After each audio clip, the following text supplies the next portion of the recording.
Okay, Baruch Hashem, we're starting another 10 tonight. We're going to be starting Daf Pei, 80 blot. It's a lot of blot, and we are beyond the 50-yard line, beyond the 50% mark of Maseches Shabbos, Baruch Hashem. So making our way, we have to get to Daf Kuf Nun Zayin, and then we'll switch to yet a more complicated Masechta of Maseches Eruvin. So we have a little bit of ways to go. So figure another 75 blot, 2.5 months. So right now we're in mid-May approximately, end of May basically. So all of June and all of July. So figure around August, somewhere around the beginning of August. In Mir Hashem, we'll get to start another Masechta. But Baruch Hashem, we're moving along nicely in this Masechta. Just a scheduling note that at the very least tomorrow night we will do a blot and a half, starting at the same time of 9 o'clock. That will help us catch up for Thursday night. And I still have to find out when we're going to do the second blot and a half. I'm not yet sure. I will let you know, of course, as we progress. But tomorrow night will be a blot and a half. And I will be making, in general, a concerted effort to be as quick as is reasonable. It really depends on the blot, but Amir Hashem will be able to get it done in a meaningful amount of time. Tonight we're going to be learning Daf Pei, and we're at the very bottom, almost at the very bottom of Daf Ayin Tes and Beis, about 8 or 9 lines from the bottom, the last of the short lines. Yesterday we were discussing a statement of Rab, where Rab had said that there was some type of equivalence between duchsustus and klaf. Between duchsustus is the inner layer, not the outer layer of klaf. The outer layer, remember, as mentioned, the outer layer has the hair on it. That's the leather on the outer side. Together, they're called gvil. When you peel them apart, you have klaf on the top with the hair on the outside, duchsustus on the bottom. And the typical writing is on the inside layer. So it's on the bottom of the klaf and on the top of the duchsustus. That's typically how the writing is done. So the Gemara now is going to try to bring a raya, try to bring a proof for the Shita of Rav, and says the Gemara as follows: maybe we have a proof for Rav that duchsustus and klaf are similar. Kayotzebo, tefillin shebalu v'sefer Torah shebala. If you have tefillin that have become worn out, or a sefer Torah that has become worn out, ein osin mihen mezuzah, you're not allowed to turn them into a mezuzah, lefisha ein moridim mikdusha chamur lekdusha kala, because you're not allowed to lower the level of sanctity. Obviously, a sefer Torah is the greatest level of holiness of anything inanimate in the world. There's nothing higher. And a mezuzah is still very holy, but of course, it's many rungs lower than a sefer Torah. So when tefillin or a sefer Torah are no longer viable, but the parshios may still be fine, you're not allowed to make them into a mezuzah. So here the Gemara makes a diuk. Taima, what's the reason why you're not allowed to do it? To ein moridin, because of the halacha of malam b'kedusha ve'ein moridin, and you're not allowed to go from the higher level of a sefer Torah down to a mezuzah. However, hamoridin, had it been that it was mutter to lower the level of kedusha, then it would have been permissible. Osin, then it seems to be that one would have been able to in fact make those parshios. So says the Gemara, dechsiva amai. What is the ksiva that's talking to here? Says the Gemara, lav dechsiva duchsustus. Aren't we talking about a case here where you're writing on duchsustus, in which case we have an equivalence and a support for Rav, the equivalence of saying that klaf and duchsustus are similar? The Gemara rejects this and says, no, not necessarily. That source doesn't say it's duchsustus. We don't know exactly what it is. And perhaps ksiva ala klaf, maybe that's what it's talking about. Asks the Gemara, mezuzah klaf mikas vinon. You're going to say that source that we just learned as a proof to Rav is talking about klaf? If that's true, it implies that a mezuzah can be written on klaf. So says the Gemara, yes, it's possible that mezuzah can be written on klaf. V'hatanya, this v'hatanya is not a question. This v'hatanya is benichusa. It's a gentle transitioning word, not a questioning word. V'hatanya, as is written, kasva al haklaf al hanir ve'al hamatlis psula.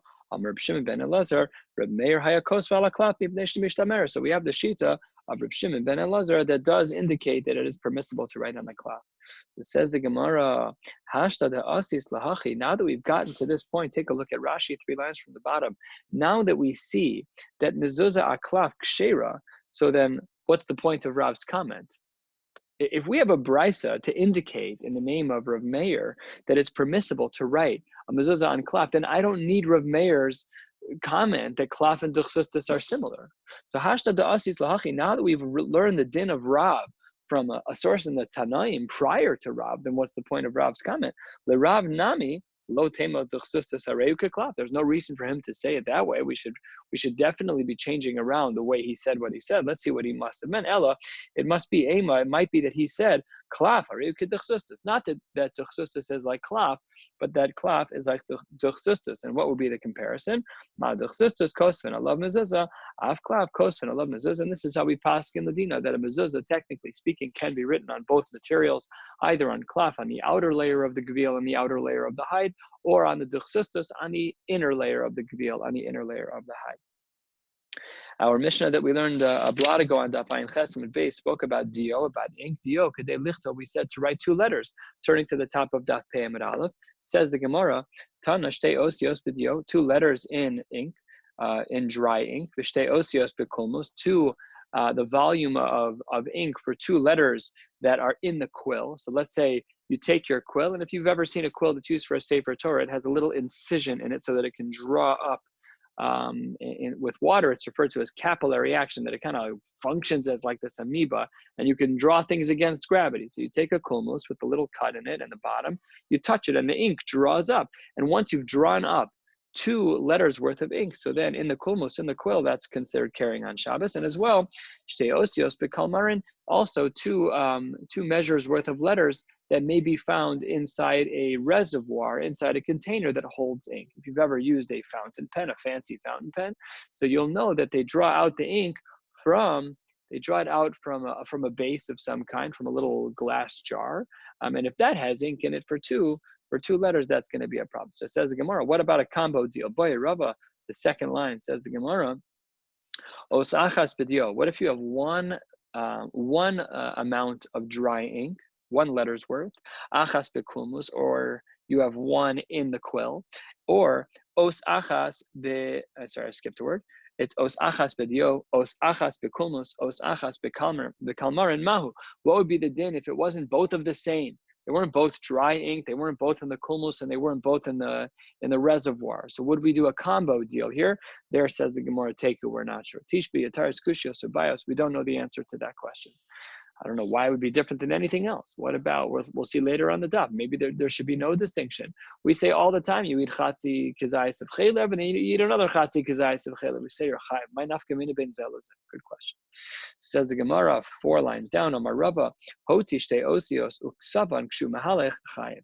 Let's say that a person has their quill, and in the quill is drawn up 2 letters worth of ink, and while they're walking, they write. So are they chayiv, yes or no?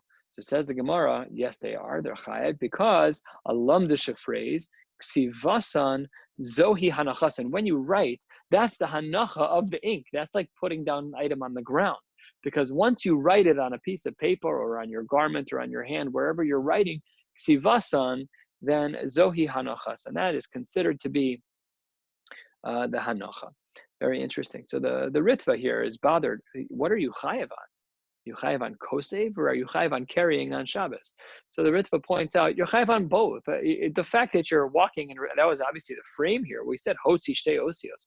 So obviously you're chayiv on carrying, but you're also obviously chayiv on kosev. But pashat you're chayiv on kosev. That's for sure. The only highlight of the Gemara is to say that when it comes to writing, that the hanacha of writing is putting it on paper, even though you're still carrying it and you never stopped walking. Normally we would say that hanacha requires you to stop walking or to put down the item. That's not true by ink. Continues the Gemara, Vama Rava, Hotios Achas Uksaba. Let's say you carry out a quill with 1 letter's worth of ink, and you go out and you write while you're walking, and you go back inside. There we say they're not the same. There we say that we don't add them up. Why don't we add the 2 up? Because my time the reason why is because when you went to go bring out the ink that is in volume of the second letter, by that time the ink has dried slightly on the first letter, and it is now less than a shear because the ink dropped a little bit. What does that mean? The ink dropped a little bit. You wrote 2 letters. It still says the letter Aleph. So that apparently is a very unique din here, which indicates that there is not only a question of writing the letter, but that it's writing the letter in a particular shear. Because now here, what do we see in the Gemara? I wrote the word S, Aleph and Tav.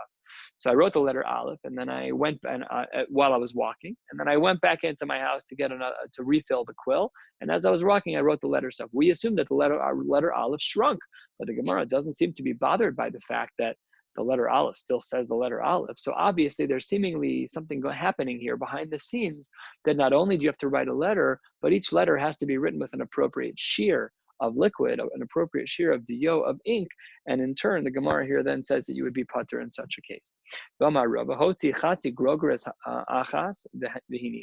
Let's say a person walks out of their house with a half of a grogris. They're carrying out a half of a shear of carrying on Shabbos, and they put it down.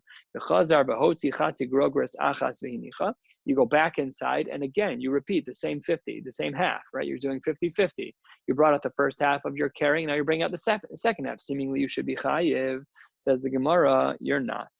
Says the Gemara, the halacha is Rishona, Nase Kimishakalta Kelev, Osha Nisrafa Upater. He says, no, it's as if a dog took it, or it's as if it burned up that first half. So again, I took out a half of a fig, and then I go back and take out another half of a fig. So the halacha is you're pater. Why are you pater? Says the Gemara, Ve'amai, Hamancha. Why would you be pater? It's sitting right there. You put it down. I see the first half of the item that I brought out, and I'm now bringing the second half of that shear. Why would I be pater under the circumstances? Says Gemara, Hachi Kamar, this is the reason why, because the im kadam v'higbia rishona kodam hanacha shnia, something happened. It wasn't a stam that it was sitting there. Somebody picked it up. Somebody moved it. So now it's not where it was. That's like a break in the mice of your two halves. That's a break in what you did. You brought out number one, you went back to bring out number two, and someone picked it up. It's a threshold snap. Things change now. Now it's not the same shear, and we'd say that you're pater. So says the Gemara, another case.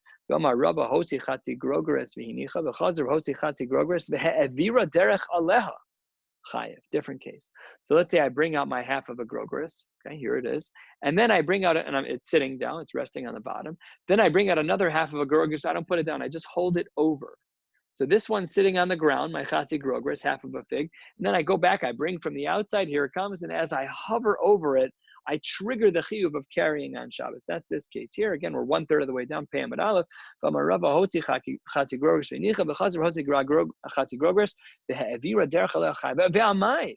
Why would you be chayiv? We know fundamentally in carrying on Shabbos, to violate the Isser, you need an akira v'hanacha. What do we have here? Halo nach. It's floating over that thing that you were carrying. So why then would you say that you're chayiv? After all, it's lo nach. There has been no hanacha.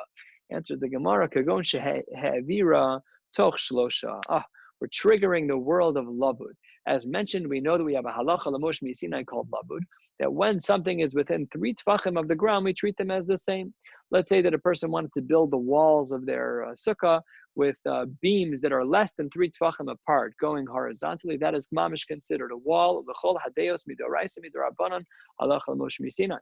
So here I have my half a fig, which is sitting on the table. I bring out the second half of fig, and it's floating above.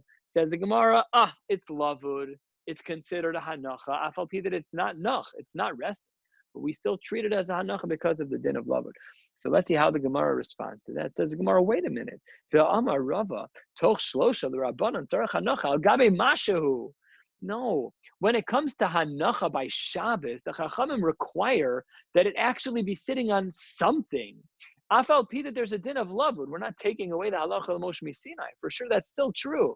But when it comes to an akira v'hanacha, the hanacha has to be on something. Namely, lavud isn't enough when it comes to the hanacha by Shabbos. So it says the Gemara, you're right.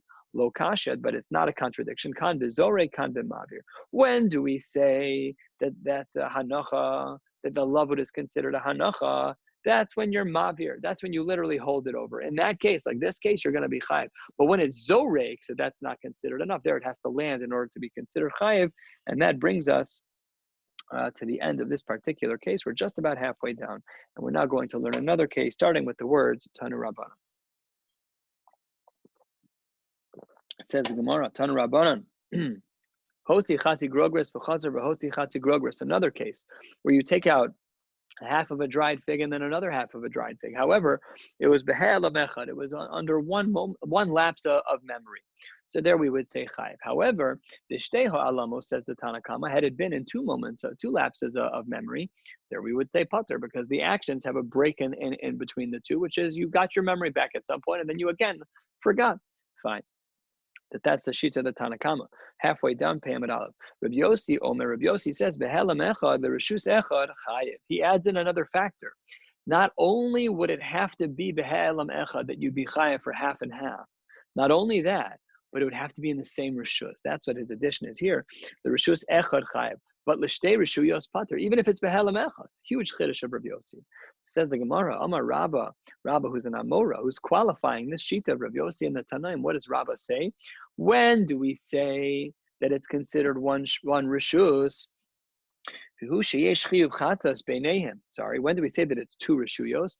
When there's a nafkamina of the chiyuv chatas. Avo, karmelis lo. If the distinction between the two is only midrabanan, so then we would consider that to not be a distinction. That would still be one reshus. But let's say you have a reshus hayachid, which has its own status midoraisa. And then the next reshus, where you do your second half of the Yisr, is in reshus harabim, which has its own status of a reshus. There, because the chiyuv chatas is different between the two, there's a different world. So then we would say that's shtei reshuyos. But if it's a karmelis, technically speaking, a karmelis is a place where there's an Isser Derabanan to carry. But mida oraisa, it is a reshus hayachid. We just treat it like an Isser Derabanan place. But mida oraisa, you're allowed to carry there. So it says the Gemara, that's the shita of Rabba. Abaye Amar, no, afilu karmelis. Even if the distinction between the two places is going to be karmelis midrabanan, in such a case, we would then say that that's shtei reshuyos. About pislalo, but had it been that it was going to be a break in a piece of wood, that piece of wood would not be considered a distinction. Michael, you have a question? No. Oh, okay. I'm trying to. Oh, no problem. Just getting a little feedback. So I thought you had a question. So that's the Gemara's distinction by Abaye. Abaye says that midrabanan isn't the problem. That we would still consider shtei reshuyos. That we would still consider one reshus. However, pislalo, if it's just a piece of wood that separates, so the wood that separates two reshuyos is not sufficient. Next, the Rava, so we have Rabba, and then we had Abaye, and now we have Rabba, who's the most lenient of them all. But Rabba Amar afilu pisla, even the wood that would separate would be considered a distinction that is appropriate. But as the Rava Latime, Rava says that when it comes to the shita of Rav Yossi, who adds into the fact, who adds another factor when it comes to defining something behelam echad, then not only does it have to be behelam echad, but it has to be within one reshus. So there he says that the piece of wood would distinguish the Rava, the Rava the time dama Rava reshus Shabbos ki reshus gittin damya. That when it comes to the shita of Rav Yossi, the reshuyos of Shabbos are similar to that of a get. What does that mean? So we know, of course, that b'nasan biyada, that we have a din d'oraisa and Sefer Dvarim. It says that when in the unfortunate scenario where a person has to fulfill what is, as we know, a mitzvah d'oraisa to get divorced, it's not a mitzvah we pursue, but it is one of the Taryag mitzvos. So there, the pasuk says, "V'kasav la sefer krisus," and v'nasan biyada, you have to put it in her hand. So what if you throw it into her rishus? So that should work. What if it lands on a piece of wood in her rishus? She's not miskareshes yet. That's not considered v'nasan biyada.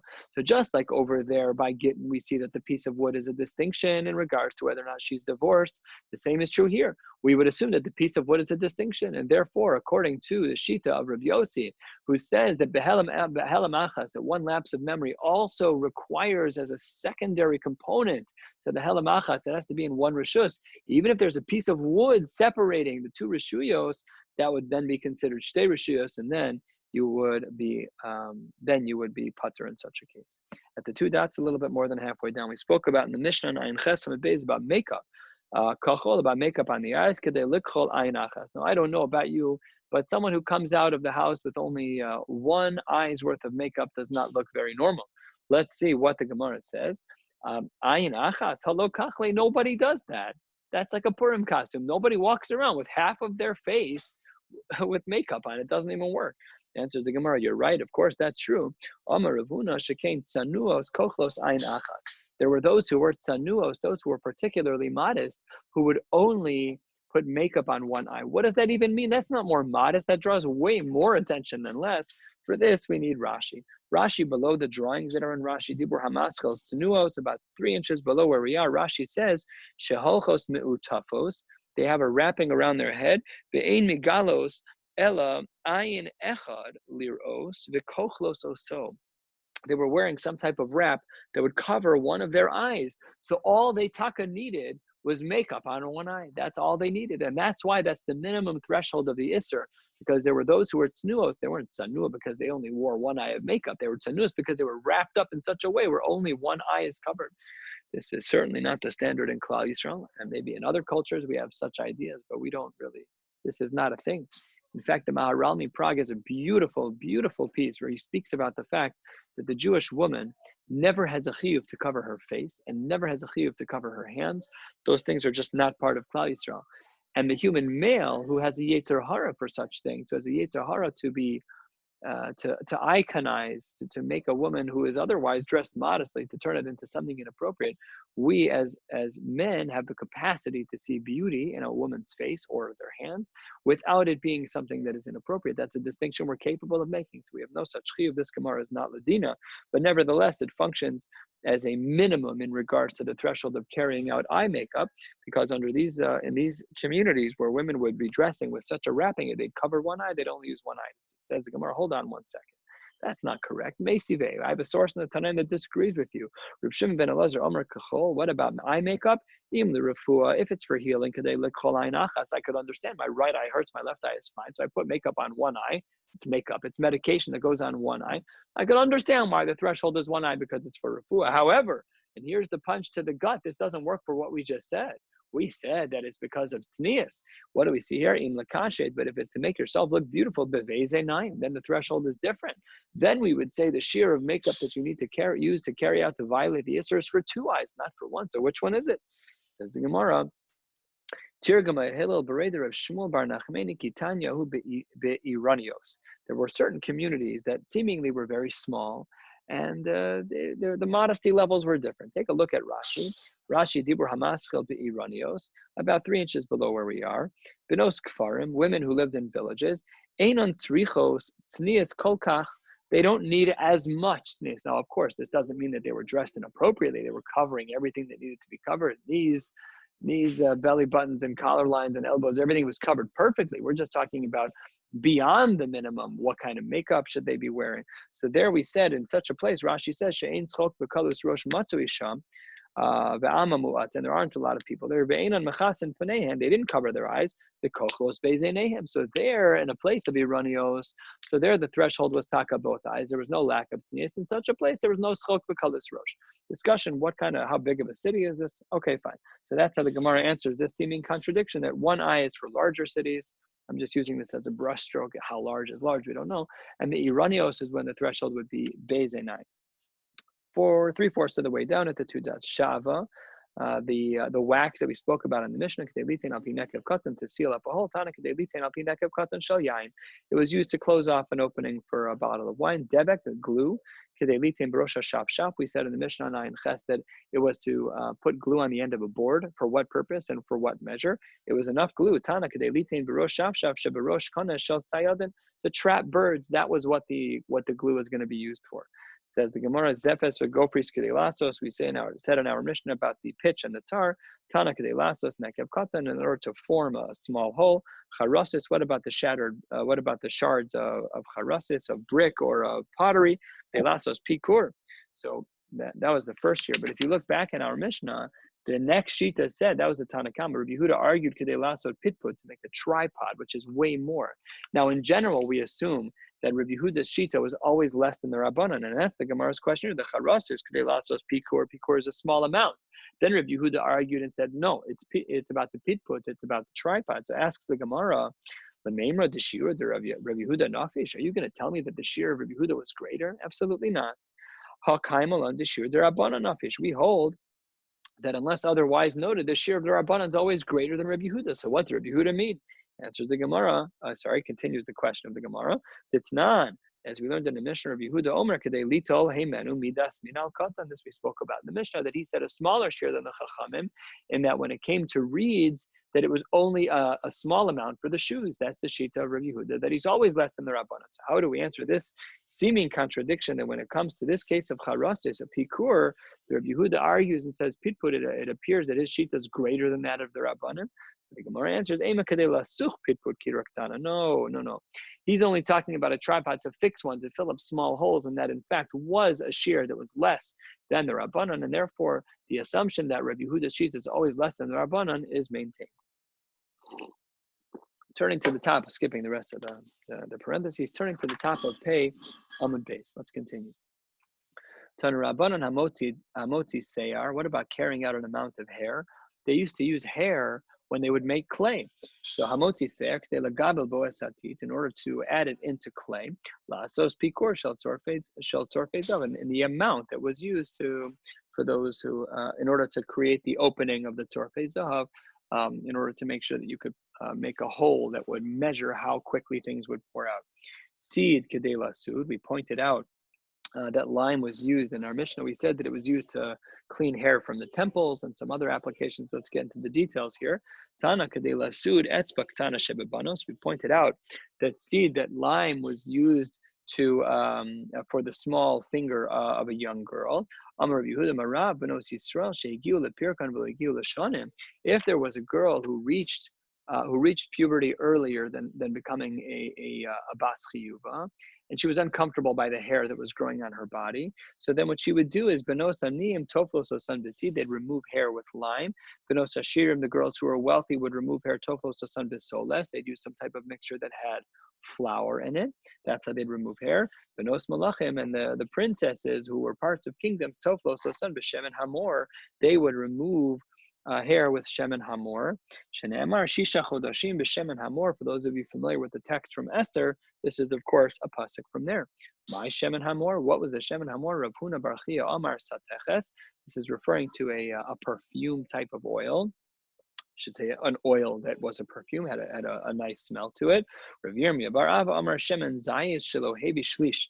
It was olives, but the olives were only a third grown. They were not totally ripened olives. And that's how they were used under these circumstances. And it was then used again to strip away hair for the Benos Malachim, for the princesses who lived in the palace. Tanya, the Brisa writes, Rabbi Yehuda Omer Anpikon. What's Anpikon? Shem and Zay, Shelo Hevi Shli. It's just another word. V'lama Sacheno. So why was it used? Why did they use the Anpikon, which was these oil that was derived from olives that were only a third grown? Answers the Brisa.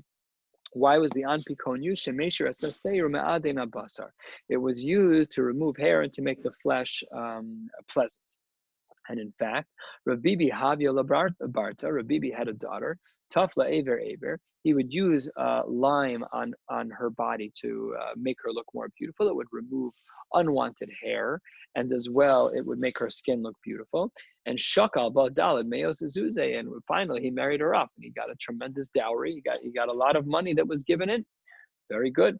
And then he had a neighbor, Havahahu Nachri B'Shababuse. There was a non-Jew who lived in his neighborhood, Havia Lebrata, and he had a daughter too. But he did not do what Rav Bibi did. What he did is, instead of doing Aver one limb at a time, he did the whole body at the same time. He basically soaked her in seed. And he said as follows. He soaked her in lime, says the Gemara, Tafla bechad zimno mesa. He covered her in lime at one time and she died. Omar, this Nachri said, Katal Rav Bibi lebrati. Rav Bibi is the reason why my daughter died. So says the Gemara, Amar Rav Nachman Rav Bibi Tishasi Shichra Bayan Benase Tafla. Rav Bibi, who in his home they drank a lot of beer. You know, they say jokingly that beer can make hair grow. And that was seemingly true from the times of the Gemara. So in Rav Bibi's the Shasi Shechra, they drank a lot of beer. Bayan Benate Tafla, then the women needed to have some hair removed from their body. Anan, the average person, Delo Shasinan Shechra, Lo Bayan Benasan Tafla, then the women would not need to have any removal of hair. And that is how the Gemara here closes out this very, very unique story. But again, just practically, halacha l'maisa, this is what the seed was used for, which was to remove certain amounts of hair. And that's our application. That's what we're speaking about in our Mishnah, that if it's used even on an etzba ktana of a young girl, it was to ensure that the hair was removed and that the flesh looked nice, that the body looked nice. Almost halfway down. Rabbi Yehuda Omer Kedei Lasud Kilkol, to make a kilkol. My kilkol, we translated it as temples. Let's see what it means. Rabbi Yehuda Omer Kedei Lasud kilkol. My kilkol, my andipi. What are these two things? The kilkol and the andipi. Omar Rav, Rav said, tzida ubas tzida. It's the temple, and then the section of hair below the temple, or in front of the temple, whichever direction it may be.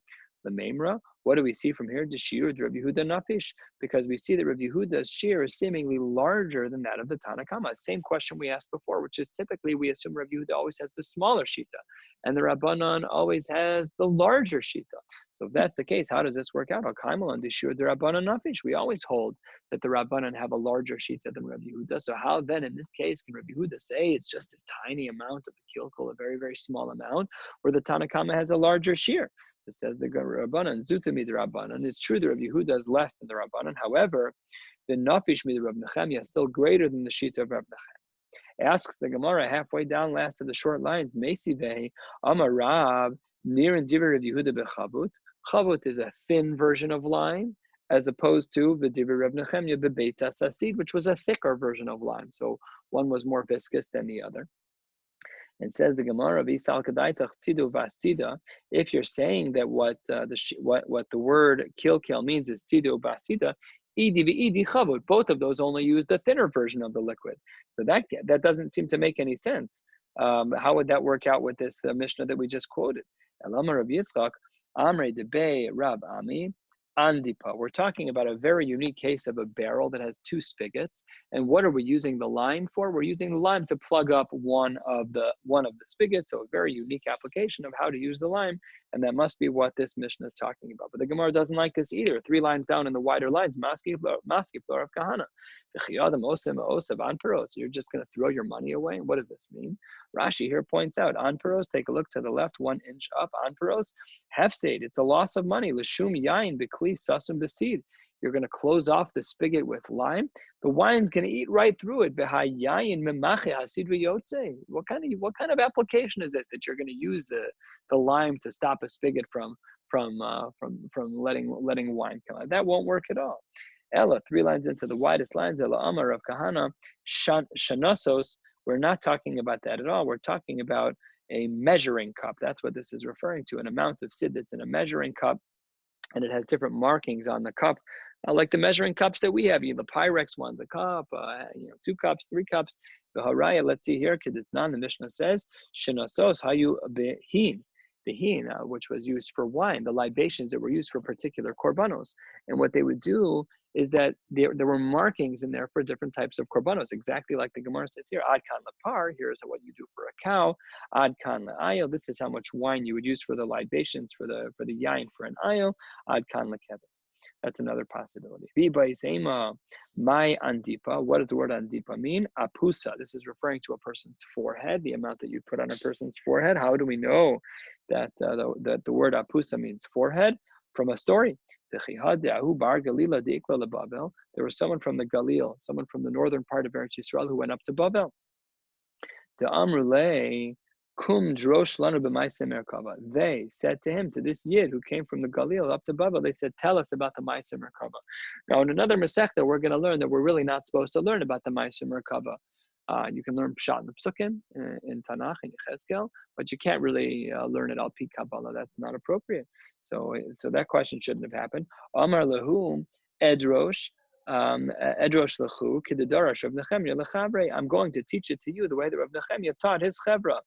The nafkas are isa min kotel, and a hornet or a wasp crawled out from the wall, min akosel, umachte be'andepe, and he stung him in his forehead, umis, and he died. The amrulei, and they said to min dilei dole, he should have known better. This is all his fault. He should have known to not talk about the Maaseh Merkava. Very strange story, but what we see from the story is a second pshat. And Andipa is that it doesn't mean the temples, and it doesn't mean the small amount that we put in the spigot. It's a new answer. It means that we're talking about the forehead. Very good. New Mishnah, wrapping up, getting close to wrapping up for the evening. Adama, what about the amount of earth that would be in violation for carrying out on Shabbos? Kichosam ha martzufim. This is like the signet, like a kind of dirt that was pressed onto something to keep it close, kind of like a clay thing that was pressed on for a larger container that held packages, like a large bag. This is only talking about a bag that holds letters, which was a much smaller bag, so a smaller shear. What about zevel, b'chol, manure, and sand? So there we said hadak, thin sand. Kedei lezavel kelach shel kruv, just a very small amount, just for one stalk of food. Just a different vegetable. Kedei lezavel krisha, for leeks, as we saw earlier. Says the Gemara, what about chol hagas? What about sand whose grains are larger? Right? So you can imagine super fine sand and then super thick sand. You could envision such a thing. Not so crazy. It's like salt and kosher salt. So there, what's the shir? They litain al male kafsid. It's a full handful that you would pour into lime. We're going to analyze this in a moment. Is that normal? Kana, what about reeds? Kedei lasos kulmus. The reed was used to help make a quill. They would wrap it around to kind of give it some shape and make it comfortable to hold. So that's how the kulmus was used. The imhaya ava, if the reed was too thick to make a pen, mirusas, or if it wasn't in good shape, then kedei levashel bo beitza kala shebebeitzim. Then the reed would be used to boil up a pan. And the amount of reed that would have been used to boil up a pan, shebebeitzim, to make eggs. What kind of eggs? Trufa unasuna beilthis. They were kind of scrambled up eggs as opposed to sunny side up, which they could drop longer to cook. But once they're all scrambled up, they cook faster, and it's already in the pot. So it's a smaller share of the reeds that would be used as the fuel for such cooking. Says the Gemara opens up 3/4 of the way down at the opening of the Gemara. Al malay kafsid. We said that the shear for the thicker grains of salt is to add it to some lime. It's a palmful. To put it inside into this mixture of that the sayadin would use, that the people who would work with plaster. Who says that you're allowed to, that's normal? Who says that you add sand into lime? Says the Gemara, Amar Rav Chizda Rav Yehuda. It's a sheet of Rav Yehuda on the Tanaim, the Tanya lo yisod adam. Is based on the seed. You should not use lime in your house unless you've mixed in some kind of straw or some kind of sand. Says the dissenting opinion. Rabbi Yehuda Omer teven motor. You're allowed to add in the teven chol aser mipnei shu trachsid. However, you should not add in the you should not be adding in the chol because it makes it a stronger version of plaster. Maybe this is connected to some dinim as it relates to. Let me just see the Gemara in Makom here. Yeah, the Gemara in Baba Basra. This is quoted in the Gemara in Baba Basra, a well-known blot on Daf Samech, which refers to some of the limitations of the types of homes that we should be living in and how they're made after the Churban Beis HaMikdash. So that's what this is referencing here. And you should not add in sand. So Rabbi Yehuda doesn't agree. So seemingly that Mishnah could be understood, our Mishnah, which we just learned above, which says that you add in the larger grains of sand into the lime, could only be understood like the Tanakama, but seemingly not like Rabbi Yehuda. Rav Amar afilu tema Rabbanan, we could even understand like the opinion of Rabbi Yehuda, because there we could say Kilkulo zehu tikuno. It's true that it's less attractive when you add in the large grains of sand, but that's what makes it effective. So it doesn't look as nice, and because it doesn't look as nice, therefore it's not a violation of the Gemara Baba Basra, and everything works out just fine. A little bit more. Kana a reed kedei lasos kulmus, to make a quill. Tana kulmus hamagia lekishret ba'osav. We're talking about some type of writing utensil that goes up to your fingers. Which part of your fingers? Boy, Ravashi kesher ha'elyon or kesher ha'tachton. Are we talking about the upper knuckle, or are we talking about the middle knuckle? So there we didn't get an answer to that, and the answer is teku. A little bit more, vimhaya ava, and if it was too thick, if the reed was too thick to make a writing utensil, to make a kulmus, tana trufa bashemen unasuna be'ilfis. What about this egg that was scrambled and put into the pot? Amar le mar bered ravina lebre. Mar bered ravina said to his son, Mishmielach beitza kala mahi. What type of egg are we talking about here? So answers the Gemara, answers his son. He says, Amrle biasa ditziltzala. It's that of a very small bird. My time, what's the reason why it cooks faster, that it cooks so easily, and therefore the amount of fuel of the reed that you'll need is smaller? And the Gemara answers, Mishum de zutra, because it's a very small egg. Says the Gemara, that's true. There's an egg that's smaller than all of that. What about the hummingbird? Ema ditzifrasa. The hummingbird is one of the smallest birds out there. Why didn't you say that one? Ishtik, he didn't have a good answer. Amar said back to his father, Midi Shmielach Baha, did you hear something? Amar Hachi, he said, Amar Rav Sheshes Beitzah Tarnagol, that's your regular chicken egg, like the one that we eat at home, a regular egg. Umay Karle Beitzah Kala, why do you think that it's so easy to cook that egg? Says the Gemara, because Shiaru Chachamim, the Chachamim made a hashar, they made an assessment. Tarnagolas, this egg is the easiest of all of the eggs to cook. Why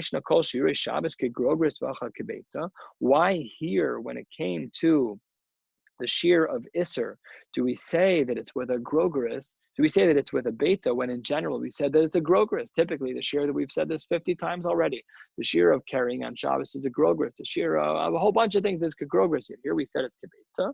Answers the Gemara, Amar le, Hachi Amar Rav Nachman. What does Rav Nachman say? Ki grogeris mi beitza kala. It's the same exact shear in these two cases. The beitza kala and the grogeris are the same shear, and therefore there is no contradiction. And we will wrap up right here at the very last word on Daf Pei Amud Beis. Tomorrow night we'll be learning Daf Pei Aleph and Amir Hashem as well, finishing up the parak of Hamotzi Yayin and getting all the way to the Mishnah on the bottom of Daf Pei Beis Amud Aleph. Wishing you all a beautiful night.